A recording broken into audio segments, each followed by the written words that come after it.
Сәлем достар, менің каналыма қош келдіңіздер. Бүгін сіздермен өте дәмді тіске басар әзірлейтін боламыз. Ең алдымен менің каналыма тіркеліп, осы видеоға лайк басып, қоңыраушаны басып қойыңыздар.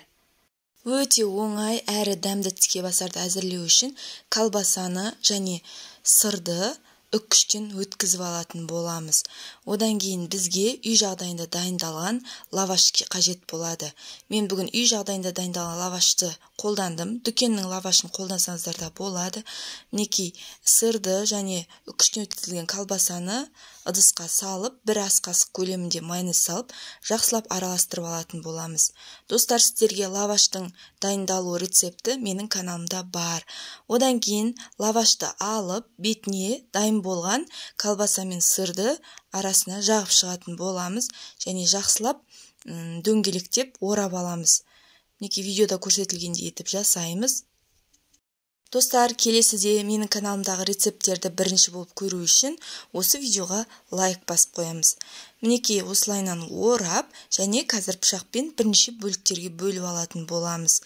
Оп-оңай достар, сіздерге де жасап көруге кеңес беремін. Балаларыма да, жолдасыма да қатты ұнады. Сіздер де жасап көріңіздер. Өте дәмді, пиццадан да өте оңай, тез дайын болады. Мінекей енді бізге осыны дайындап осылай жасап болғаннан кейін бізге 2 жұмыртқа керек. 2 жұмыртқаны жақсылап, шанышқының көмегімен жақсылап араластырып алып, осы дайын болған тіске басарды сол жұмыртқаға аунатып аламыз да, қызып тұрған аз ғана майда қуырып алатын боламыз. Достар, сіздер де міндетті түрде жасап көріңіздер, өте оңай әрі дәмді болады. Достар, мінекей қызып тұрған тапада қуырып жатырмыз. Бір жағын 1 минуттай, екінші жағын 1 минуттай кезектестіре отырып пісіріп алатын боламыз. Өте дәмді болады. Мінекей аз ғана уақыттың ішінде біздің тіске басарларымыз дайын болды. Дәмді, міндетті түрде сіздер де жасап көріңіздер. Егер сіздерге рецепт ұнаса, каналға тіркеліп, осы видеоға лайк басуды ұмытпаңыздар. Достар, дәмі деген өте керемет. Енді сөзбен айтып жеткізе алмаймын. Балаларыма қатты ұнады. Жолдасым аптасына 2 рет осындай дәмді нәрсені пісіріп тұруды өтінді.